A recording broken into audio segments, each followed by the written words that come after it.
Python data science నుండి advanced genetic AI వరకు latest technologies నేర్చుకోవడానికి వీక్యూబ్ సాఫ్ట్వేర్ సొల్యూషన్స్ ని సంప్రదించండి. అయితే రోమాంచకం మూవీ స్టార్ట్ అయిన తర్వాత చాలా రోజులు హైడ్ చేశారు. అంటే షూటింగ్ నడుస్తుంది, ఈవెన్ మాలో కూడా చాలా మందికి తెలియదు. మీరు అంటే ఫుల్ ఫ్లెడ్జ్డ్గా అనౌన్స్మెంట్ చేసేదాకా సాంగ్స్ కానీ గ్లిమ్స్ కానీ ఈవెంట్ జరిగిన దాకా చాలామంది తెలియదు. సో ఎందుకు దాన్ని అలా హైడ్ చేయాల్సి వచ్చింది? రీజన్ ఏంటి? మేము కూడా రీజన్ కోసం వెతుకుతుండే, అసలు ఎందుకు అనౌన్స్ చేస్తలేరు అన్న వాళ్ళని. కానీ అడిగేంత ధైర్యం ఉండకపోయేది అప్పుడు. సో ఈ ప్రాసెస్లో పరిచయం జరుగుతుంటుంది. అడిగినా నేనే షూటింగ్ అయిపోయినా అన్న కూడా అన్నాడు, మొన్న ప్రెస్ మీట్లో కూడా అన్నాడు కదా, మన బ్యానర్ నుంచి వస్తుందంటే స్పిరిట్ అప్డేట్ ఎక్స్పెక్ట్ చేస్తుంటారు సుమంత్. ఓకే, ఇప్పుడు ప్రభాస్ అప్డేట్ ఇవ్వాలంటే సుమంత్ ప్రభాస్ అప్డేట్ ఇస్తాయిందని అంటారు. అవునన్నా నేనైనా అదే అంటా అన్న, నువ్వైనా అదే అంటావు కదా ఎవరైనా. సో ఎందుకు ఆ ట్రోల్ తీసుకోవడం, మంచి కంప్లీట్ చేసినాం. సినిమా చూసి అరే నిజంగా ఖతర్నాక్ వచ్చిందని అనిపిస్తే మంచిగా చేద్దాం, అనౌన్స్ చేసి మంచి సినిమా ఇచ్చినామంటే వాళ్ళు సాటిస్ఫై అవుతారు కదా. సో అట్లా మెల్లగా ఇంకా టగటగా కంప్లీట్ చేసి ఇప్పుడు 3rd రిలీజ్ చేస్తాం.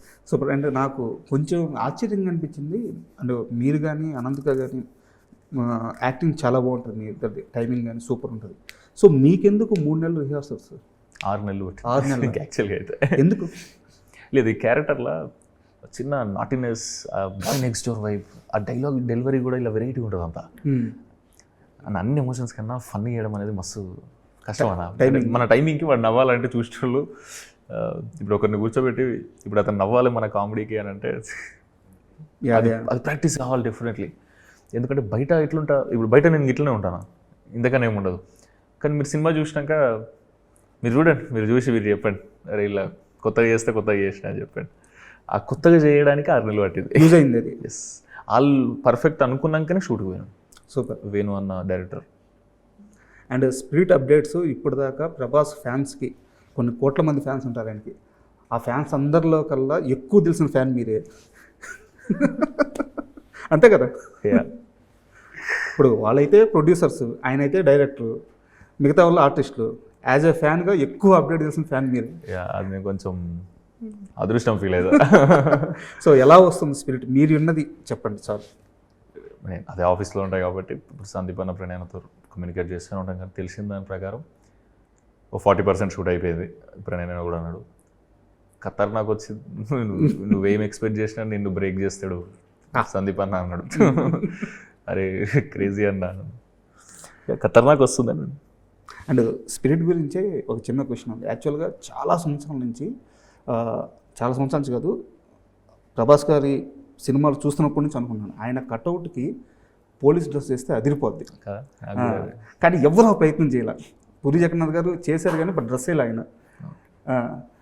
సో ఎంత ఈగర్గా వెయిట్ చేస్తున్నారు పోలీస్ డ్రెస్లో ప్రభాస్ గారిని చూద్దాం. ఎక్స్ట్రాడినరీ. అసలు first time it's a cap story అని అన్నేదో ప్రెస్ మీట్లో ఎక్కడో అన్నాడు కదా, అసలు అప్పుడే ఎగ్జైట్మెంట్ స్టార్ట్ అయిపోయింది.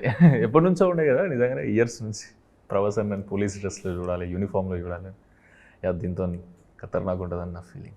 సూపర్. అన్నీ అడుగుతూ ఉంటాను, నాకు డౌట్లు వచ్చినాయి అన్ని సందీపాన్ని ప్రణయాన్ని ఊరికే ఏ స్పిరిట్ స్పిరిట్ స్పిరిట్ ఊకదే లొల్లి ఉంటుంది అది. అండ్ ఫైనల్ క్వశ్చన్, అండ్ రోమాంచ్ గురించి ఎలాగో మాట్లాడుకున్నాం కాబట్టి నెక్స్ట్ సాయిలుతో మీ మూవీ ఉంది. సో అంటే సాయిలు ఎంటర్ అయిన తర్వాత అతన్ని చాలామంది ఇతను ఏం సినిమా తీస్తాడని విచిత్రంగా చూశారు. బట్ అందరి నోళ్ళు మూవీ ఇచ్చే హిట్ కొట్టాడు ఆయన. సో మంచి లైన్తో వచ్చాడు, సూపర్ స్టఫ్ ఇచ్చాడు. సో సెకండ్ మూవీ అదే స్థాయిలో ఉండబోతుందా? ఎందుకంటే మీరు ఇంకో ఆర్టిస్టో ఇంకో డైరెక్టరో ఆ రీసౌండ్ ఇవ్వడం ఒకసారి పోయినా పర్లేదు, నిలదొక్కగలరు. బట్ సాయిలు అనే వ్యక్తి ఆ అమాయకత్వానికి అతను ఖచ్చితంగా సక్సెస్ కొట్టి తీరాలి. సో ఎలా ఉండబోతుందా మూవీ? చాలా మంచి స్టోరీ రాశాడు అసలు. వింటూ మంచి ఫన్ క్యూట్ వైబులు ఉండే కొత్త ఉంటుంది సినిమా. అండ్ పాయింట్ కూడా కొత్త ఉంటుంది. ఇప్పుడు రాజవేశ రాంబాయిలు ఎట్లయితే కొత్త పాయింట్ ఉంటుంది, ఇందులో కూడా అట్లే ఉంటుంది. కానీ మంచి హ్యాపీ సినిమా, చూసినంతసేపు మజా వస్తుంది. నాకు నరేషన్ ఇస్తున్నప్పుడు పోన్లే అది మిస్ అయింది కానీ ఇది ఖతర్నాక్ ఉందన్నమాట. అదే వెంటనే ఓకే చేసాం. ఏషియన్ బ్యానర్లోనే చేస్తున్నాం. నెక్స్ట్ మహేష్ బాబు గారితో మూవీ అప్పుడు అది అన్న అనౌన్స్ చేసాడు, ట్విట్టర్లో పెట్టిండు. అంటే ఒకవేళ నా నెక్స్ట్ సినిమా నేను రాసి డైరెక్ట్ ఉంది కదా, కానీ నేను రాయలే అప్పుడు. ఇప్పుడు రాస్తున్నారు, రాసేసిన అయిపోయింది. కానీ అది డెఫినెట్లీ చెప్పాలి, నచ్చాలి, లేదా ఈ స్టోరీయా ఇంకో స్టోరీ వేయాలా అంతే. అసలు ఆఫర్ ఇవ్వడం అనేది సూపర్ బూస్ట్ ఇచ్చింది నాకు కెరియర్కి డెఫినెట్లీ. సూపర్. మీ కెరీర్ అంతా రైట్ పాత్లో ఉంది, కరెక్ట్ మూవీస్ పడుతున్నాయి. ఆల్ ద బెస్ట్ అండి. September 3rd. సో ఖచ్చితంగా ఆ హిట్ వైబ్ అయితే కనిపిస్తుంది. All the best. Thank you so much. And for more videos, Please subscribe to iDream. Please subscribe to iDream. Please subscribe iDream. And please subscribe to iDream. For more videos, subscribe to iDream. please like, share and subscribe to the channel. Congratulations, iDream. Subscribe to iDream. Subscribe to iDream. So subscribe to iDream Media. iDream ki iDream team andarki huge congratulations. Please subscribe iDream Media. Please subscribe to iDream. Subscribe iDream. Please subscribe to iDream. iDream అంటే నా కళల channel subscribe చేసుకున్న నోరు తిరుగుతలేదు, మీరైతే గంట గుర్తు కొట్టండి. For more such videos, please subscribe to iDream. Subscribe to iDream. Please subscribe to iDream. Please subscribe iDream Media. Please do subscribe to iDream. Please subscribe to iDream Media. For best entertainment and information, please subscribe iDream. And don't forget to subscribe to iDream.